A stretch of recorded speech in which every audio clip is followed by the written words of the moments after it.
ब्रह्मा जी महाराज चंद्रमा के रूप से प्रकट हुए। चंद्रमा द्विजराज हैं, औषधियों के स्वामी हैं,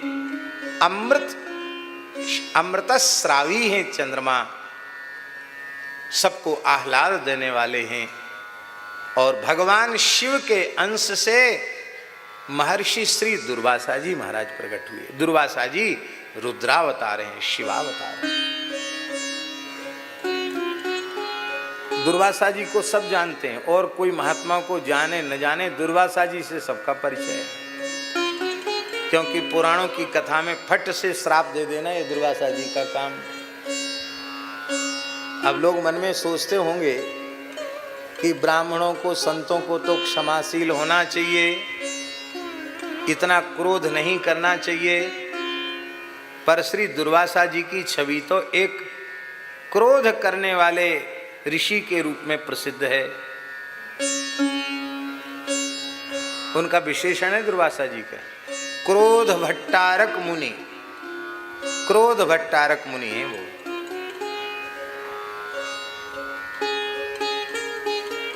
यह दुर्वासा जी का क्रोध उनका दोष नहीं है, वह उनका वैशिष्ट्य है, यह उनका गुण है।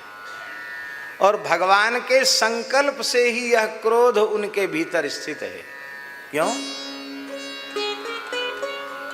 सभी महात्मा क्षमाशील सरल हो जाएं तो दुनिया कच्चा चबा जाएगी संतों को। तो भगवान ने दुर्वासा जी जैसे भी महात्मा प्रकट कर दिए, जिनसे लोगों के कान खड़े हों कि भैया संतों से सावधान होकर व्यवहार करो, ये शाप दे के इंद्र को भी कंगाल बना सकते हैं। इसलिए भगवान ने संतों की, ब्राह्मणों की, ऋषियों की मान मर्यादा बनी रहे, इसलिए भगवान ने दुर्वासा जी जैसे संतों की सृष्टि की है। भगवान के भक्त में कोई दोष होता नहीं। नाभाजी ने ध्यान निष्ठ भक्तों में दुर्वासा जी का बड़ा आदर पूर्वक स्मरण किया है। जिन ध्यान चतुर्भुज चित धर्यो, तिन्हें शरण हो अनुसरो। इस 56 छंद में नाभाजी ने कहा दुर्वासा सहस 88,000 ऋषियों के सहित दुर्वासा जी को ध्यान निष्ठ भक्त कहा। संत में दोष नहीं। ठाकुर जी क्या करते हैं, माताएं जानती हैं इस बात को। माताएं अपने छोटे बालक का श्रृंगार करती, खूब बढ़िया से स्नान कराएंगी, शरीर पोछेंगी, तेल लगाएंगी और पाउडर सब लगा के बढ़िया, और आँख में कज्जल लगाएंगी, खूब सुंदर श्रृंगार, मांग काढ़ देंगी, बीड़ी बना देंगी, जूड़ा बना देंगी, सुंदर वस्त्र पहना देंगी, और फिर एक काजल का टीका भी लगा देंगी। अरे भाई, इतना बढ़िया मलमल के स्नान कराया, ये काजल का टीका क्यों लगा दिया? क्यों? इसलिए लगा दिया किसी बुरी नजर वाले की नजर न लग जाए। संत में, ब्राह्मण में, ऋषि में दोष मत देखो। ऐसा कुछ दिखाई पड़ता तो क्या समझो। प्रियादासी की दृष्टि, बालक श्रृंगारी के निहारने बती माता, बालक श्रृंगारी के निहारने बती माता, देत जो दिखोना कारो दीठी दर जानी के, देत जो दिखोना कारो दीठी दर जानी के, संत हैं अनंत गुण अंत कौन पावे जाको, जाने रतिवंत गौरी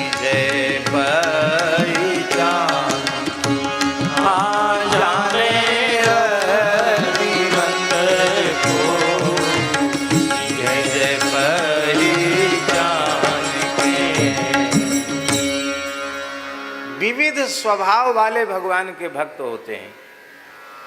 हम एक अपनी मन की एक बात आपको बता रहे हैं, सन हमें याद नहीं है। खाक चौक में अन्नकूट के समय हम ठाकुर जी के सामने भोग धरा रहे थे और पूज्य गुरुदेव खाक चौक वाले महाराज जी, आप सुनकर आश्चर्य करेंगे, अपने हाथ से अन्नकूट की रसोई महाराज जी सिद्ध करते थे। 100 साल की ऊपर की उम्र में भी कम से कम 25 तरह के तो साग बनाते थे महाराज जी, सब्जी 25 तरह की सब्जी, तरह तरह के अब, और खुद तो उनको खाना ही नहीं है। और सारी 56 भोग की 2-3 दिन पहले से ही पक्की चीज़ बननी शुरू हो जाती और महाराज जी की नज़र के सामने सब रसोई बनती और कच्ची फिर सब मिलके बनाते। जिस दिन कच्ची तो रोज साग सब्जी तो उसी दिन बनती। तो भोग धरा रहे थे तो एक डलिया में महाराज जी ने मिर्चा, जो बड़ी बड़ी मिर्चा होती ना, उसको बेसन में लपेट कर वो भी एक डलिया में व्यंजन के रूप में रखी थी। मिर्चा बेसन में लपेट के तेल में तल देते हैं ना, मिर्चा वाली पकौड़ी समझो, तो वो भी रखी थी एक डलिया में। तो हमारे मन में भाव आया भोग लगाते लगाते, मैंने कि ये तो बढ़िया बढ़िया मिठाई तो हैं, पर ये पूरी डलिया तो कड़वी ही कड़वी है। ये भी ठाकुर जी को अन्नकूट में भोग लगाई जाती है, मिर्चा का भी। तो मन में हमारे एक भाव आया कि ये वस्तुतः ये पदार्थ नहीं है, ये सब भगवान के भक्त हैं, ये सब भोग्य हैं भगवान के, और भगवान भोक्ता हैं। तो भोक्ता भगवान तो विविध रसों का आस्वादन करने वाले हैं, इसलिए इसमें रसगुल्ला गुलाब जामुन जैसे मीठे भक्त भी हैं। तो मीठा खाते खाते स्वाद बदलने के लिए दुर्वासा जी जैसे मिर्चा वाले भक्त भी हैं। इसलिए ये तो मिर्चा तो लगता है कि दुर्वासा जी इस रूप में भगवान को आस्वादन कराने के लिए विराजमान है। वस्तुतः ये सब पदार्थ भगवान के भोग्य हैं। वेद भगवान कह रहे हैं जीव और प्रकृति परमात्मा की भोग्य है और एकमात्र भगवान भोगता है। जीव बंधन में क्यों पड़ता है? वो है तो भोग्य और बन बैठता है भोक्ता, यही उसकी समस्या है। हम भोक्ता नहीं, हम तो भगवान के भोग्य हैं। भोग्य की सार्थकता भोक्ता को के आस्वादन में, भोक्ता उसे स्वीकार कर ले तो भोग्य सार्थक है। श्री दुर्वासा जी महाराज प्रकट हुए, बोलो दुर्वासा जी महाराज की जय। रामावतार में भी इनका चरित्र खूब है और कृष्णावतार में भी खूब चरित्र है। एक चरित्र सुना देते हैं। गोपियों के मन में एक बार संदेह हो गया। क्या संदेह हुआ?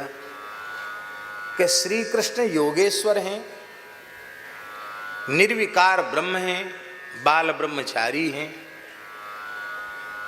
ये बात गले नहीं उतरती। ऋषि लोग तो ऐसे ही बोलते हैं, पर ये तो हम लोगों के साथ नाचते कूदते हैं, रास करते हैं, ये कैसे योगेश्वर, ये कैसे बाल ब्रह्मचारी? मन में उनके आया तो पूछ भी लिया कि भगवान हमारे मन में एक प्रश्न है श्याम सुंदर कि ये सब करते भय भी आप योगेश्वर कैसे, ब्रह्मचारी कैसे?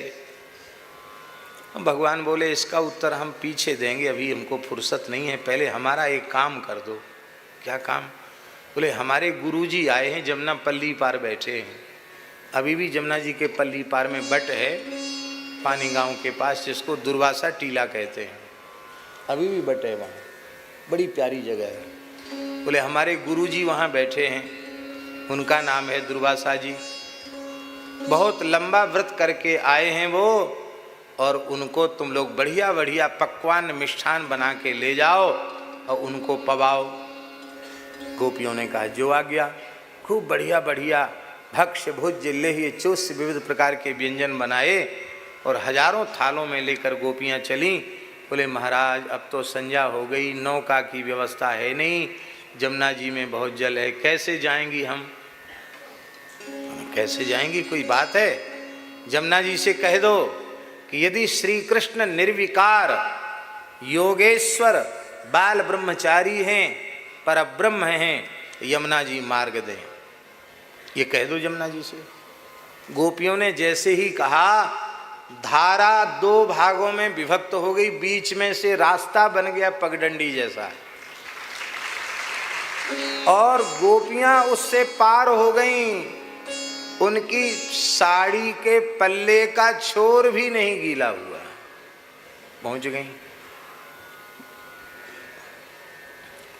दुर्वासा जी बोले, आओ आओ ब्रज गोपियों आओ, कैसे पधारे? बोले, ठाकुर जी ने भेजा हमारे गुरु जी को भोजन करा के आओ। अरे भाई, तब तो बहुत जरूर करेंगे, तो बातचीत पीछे करेंगे, पहले क्यों सूर्यास्त हो जाएगा, फिर हम पाएंगे नहीं। लाओ लाओ, जल्दी लाओ, जल्दी लाओ। हजारों थाल भोजन अकेले ही कर गए दुर्वासा जी, उसमें कनका भी नहीं छोड़ा। एक बार में गोविंदाय नमो नमः सब सफाचट आचमन किया। वाह वाह देवी, बहुत बढ़िया, व्रत का पारायण बहुत अच्छा हुआ, बहुत सुंदर आपने सब पदार्थ बनाए। देखो, हम तो तपस्वी संत हैं, ऋषि हैं, और यहाँ स्त्रियों का क्या काम? रात्रि होने वाली है, जाओ जाओ अपने घर जाओ, यहाँ क्यों खड़ी, जाओ, काम पूरा हुआ, जाओ। महाराज कैसे जाएं? तो आई कैसे थी? बोले, भगवान श्री कृष्ण ने कह दिया था कि जमुना जी से कह देना, यदि श्री कृष्ण बाल ब्रह्मचारी हैं, निर्विकार हैं, योगेश्वर हैं, तो मार्ग दे दें। जमुना जी ने मार्ग दे दिया। दुर्वासा जी हंसे, बोले, जाओ जमुना जी से कह देना कि यदि दुर्वासा जी केवल दूर्वा का रस पी कर के ही जीवन निर्वाह करते हैं और कुछ भी खाते पीते नहीं हैं, तो जमुना जी रास्ता दे दें। अब गोपियों ने मन में सोचा कि इनसे पूछना तो बहुत कठिन काम है कि महाराज प्रत्यक्षे किम प्रमाणम, अभी अभी हजारों थाल भोजन आप सफाचट कर गए, फिर भी आप दूर्वा का रस ही पीते हैं, भारी झूठी बात है, हैं? हम तो सोचते थे कि श्री कृष्ण सत्य स्वरूप परमात्मा है, उनके उपासक भी सत्य, पर वो भी झूठा और ये भी झूठे। लेकिन कहें तो कहें कैसे? कहा कुछ नहीं। चली वहाँ से और दुर्वासा जी की बात जमुना जी को सुनाई कि दुर्वासा जी कह रहे हैं कि यदि हम केवल दूर्वा का रस ही पीते हैं, पी कर के भजन करते हों, कुछ भी खाते पीते न हो, तो यमुना जी मार्ग दें। यमुना जी ने फिर मार्ग दे दिया।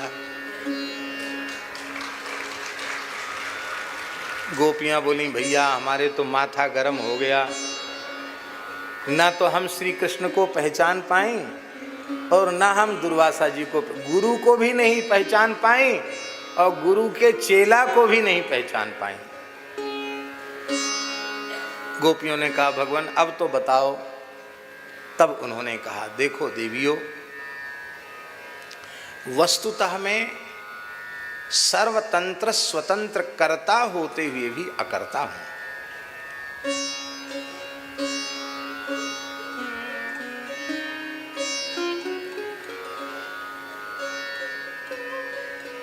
बिनु पग चले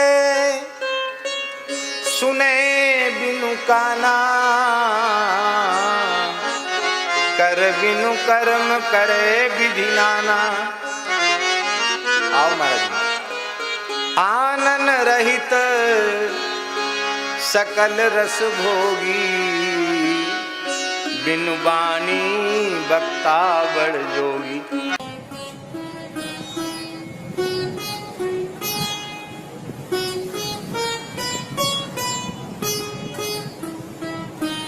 श्री सीताराम। प्रतिदिन सत्संग एवं दर्शन के लिए श्री महाराज जी के ऑफिशियल चैनल को जरूर सब्सक्राइब करें।